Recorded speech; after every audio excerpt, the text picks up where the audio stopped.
Olá, amigo e seguidor. Seja bem-vindo à nossa live diária, a Reflexão Matinal, onde eu convido você para irmos em direção ao nosso coração, para lá, como jardineiros espirituais, elevar templos às nossas virtudes, fazendo-as crescer, florescer e frutificar, pois são elas que nos impulsionam, que nos ajudam, nos alimentam nesta longa jornada em busca da felicidade. Jornada essa que não começou na atual encarnação, não. Já tivemos centenas, milhares de encarnações sobre o planeta, nos 5 continentes, já encarnamos como homem, como mulher, e também nas raças. Já fomos brancos, amarelos, peles vermelhas, enfim.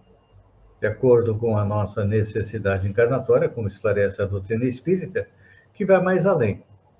Diz que a felicidade está ao nosso alcance. E diz que para alcançá-la, temos que arrancar do nosso coração a erva daninha dos vícios e defeitos. Então, vamos arregaçar as mangas e colocar mãos à obra. E nada melhor para nos ajudar do que uma passagem dos evangelhos. Hoje, que é do Evangelho de João, que diz o seguinte: Disse-lhe Jesus, teu irmão há de ressuscitar. Vou repetir as palavras do Mestre. Teu irmão há de ressuscitar. Interessante esta colocação, não é? Elas se referem às palavras de Jesus a Marta, cujo irmão Lázaro era tido como morto e já estava até enterrado. Há muitos séculos, as escolas religiosas do cristianismo revestiram o fenômeno da morte de paisagens deprimentes. Padres que assumem atitudes hieráticas, ministros que comentam as flagelações do inferno, catafalcos negros e panos de luto.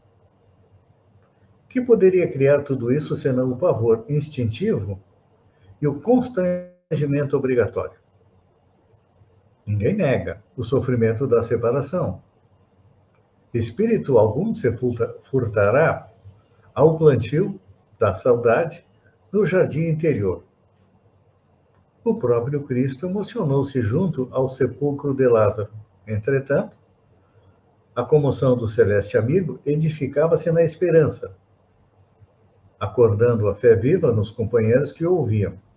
A promessa dele, ao carinho fraternal de Marta, é bastante significativa. Disse ele, teu irmão há de ressuscitar.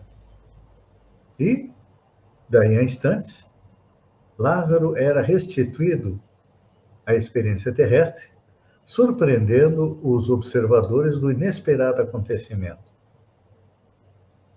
Gesto que se formou em vigoroso símbolo. Sabemos hoje que o Senhor nos reergue em toda parte, nas esferas variadas da vida. A ressurreição vitoriosa e sublime nas zonas carnais e nos ciclos diferentes que se dilatam ao infinito.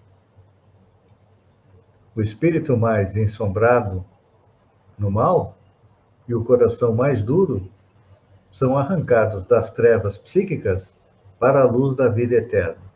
Então, o Senhor não se sensibilizou somente por Lázaro.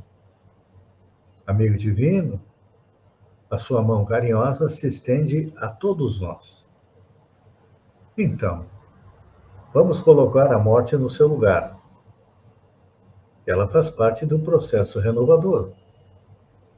E vamos nos encher de confiança no futuro, multiplicando as sementeiras de aflições e serviços santificantes. Então, quando perdermos temporariamente a companhia direta de um ente querido, vamos recordar as palavras do Cristo.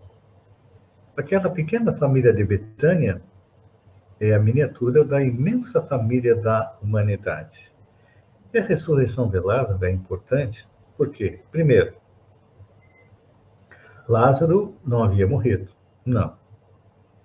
Ele estava com aquilo que nós chamamos morte aparente, mas o espírito ainda estava ligado ao corpo. E nós tivemos algo semelhante agora aqui em Santa Catarina, uma semana que passou, uma mulher dada como morta, guardada no necrotério, quando viram estava viva. O que era isso? Era alguém que provavelmente estava num estado semelhante ao de Lázaro, estava num estado de morte aparente, mas o espírito ainda estava ligado ao corpo. Por isso que ela acordou e voltou a ter uma vida normal. Porque a doutrina espírita nos esclarece que existe o morrer, que se dá em função do esgotamento dos órgãos, e existe o desencarnar, que é o fato do espírito se desligar do corpo. Inúmeras vezes, o corpo morre, mas o espírito, em função de ser extremamente materialista, muito ligado às coisas da matéria, permanece junto ao corpo, ligado a ele. Percebe quando é levado ao cemitério, percebe ser enterrado e fica ali, junto do seu corpo, até que a espiritualidade amiga o auxilie, o retire do corpo e o leve para ser tratado num dos hospitais da espiritualidade. Mas existem outros que, minutos, às vezes horas depois da morte, já se desliga do corpo e continua sua caminhada. E é importante a gente lembrar também que a doutrina espírita nos esclarece um pouco mais sobre a morte. A morte não é o fim, como dizem muitos segmentos espiritualistas. Não, porque o espírito é eterno. Ele morre e volta a renascer novamente em um outro corpo. Porque a reencarnação é a melhor prova do amor de Deus para com nós, suas criaturas, porque nos dá todas as oportunidades que nós precisamos para conquistar, para construir a nossa felicidade.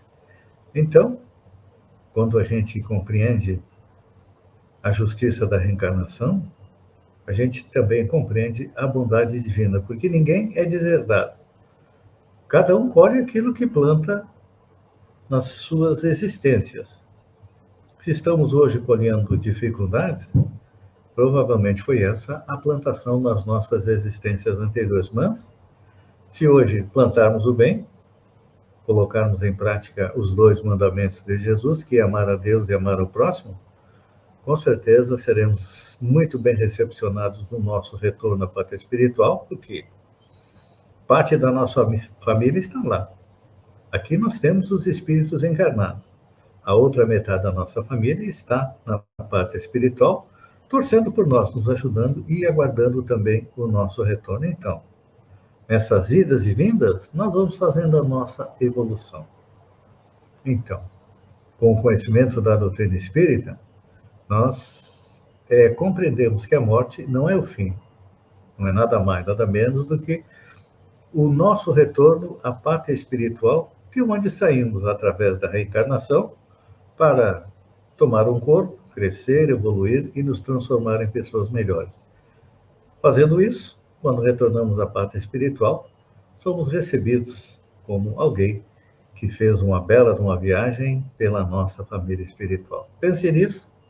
Enquanto agradeço a você por ter estado comigo durante esses minutos, fiquem com Deus e até amanhã, no amanhecer, com mais uma reflexão matinal. Um beijo no coração e até lá, então.